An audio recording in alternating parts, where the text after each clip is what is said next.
দর্শক, শুরুতেই ঈদযাত্রার খবর জানাবো আপনাদের। বিভিন্ন জায়গা থেকে আমার সহকর্মীরা আমাদের সঙ্গে যুক্ত হবেন। আমরা একটু সদরঘাটে যেতে চাই, আমার সহকর্মী রাব্বি সিদ্দিকী সেখান থেকে যোগ দিচ্ছেন। রাব্বি, গতকালের মর্মান্তিক দুর্ঘটনার পর কি যাত্রীর সচেতনতা বেড়েছে? কেমন দেখলেন সব মিলিয়ে সদরঘাটের পরিস্থিতি? আসলে অনেকে এখনো জানেনই না যে গতকাল এরকম একটি দুর্ঘটনা ঘটেছে। আমি অনেক যাত্রীদের সাথে কথা বলার চেষ্টা করেছি, তারা কিন্তু আসলে এই বিষয়টি তাদের মাথাতেও নেই, চিন্তাতেও নেই। সিলভার টিপ কন্ট্যাক্টে তৈরি নিরাপদ ও নান্দনিক ক্লিক সুইচ নির্ভরতা জীবন জুড়ে।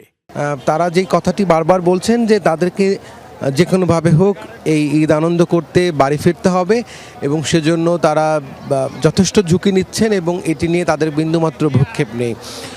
দেখতেই পাচ্ছেন যে বরিশাল গামী এছাড়া যতগুলো লঞ্চ আছে সবগুলো লঞ্চ যখন ঘাটে ভেড়ে পন্টুনে ভেড়ে, তখনই কিন্তু এই যাত্রীরা সেই লঞ্চে জায়গা করে নেবার জন্য কিন্তু হুড়মুড়িয়ে লঞ্চে ওঠার চেষ্টা করেন, এবং এতে করে কিন্তু গতকাল যে দুর্ঘটনাটি ঘটেছে মানুষ যাত্রীদের প্রাণ গেছে। এবং এই বিষয়টি জানে কিনা আমরা একটু যাত্রীদের সাথে কথা বলার চেষ্টা করি। কোথায় যাবেন, কালকের একটি দুর্ঘটনা হয়েছে জানেন কিনা?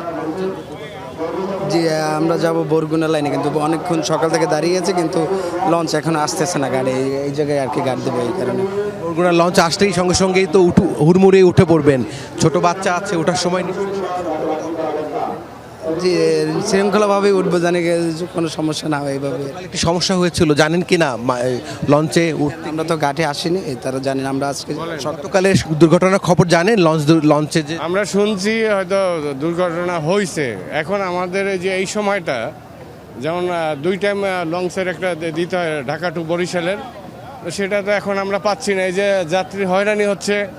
এখন আমাদের যদি ওই ঢাকা টু বরিশালের সকাল বিকাল 2টা টাইম লঞ্চ থাকতো, তাহলে আমাদের এই ভোগান্তিটা হইতো না। এখন আমরা দেখতেছি অনেক যাত্রী এই মানে আমাদের যে দুর্ভোগটা হচ্ছে, অতীতেও এরকম হয় নাই। মানে ঈদের টাইমে সকালে লঞ্চ থাকবে, 2 বেলা লঞ্চ হলে আপনাদের জন্য সুবিধা হয়। শুনছিলেন যাত্রীরা কিন্তু বলছেন যে তারা আসলে সকালের দিকে অধিকাংশ লঞ্চ ছেড়ে যায়, বিকেলের দিকে এখন খুব একটা লঞ্চ থাকে না, কারণ সকালেই যাত্রী বোঝাই হয়ে যায়। শুনছিলাম রাব্বি, এবং দেখতেও পাচ্ছিলাম বেশ যাত্রীচাপ সদরঘাটে। অনেক ধন্যবাদ আপনাকে।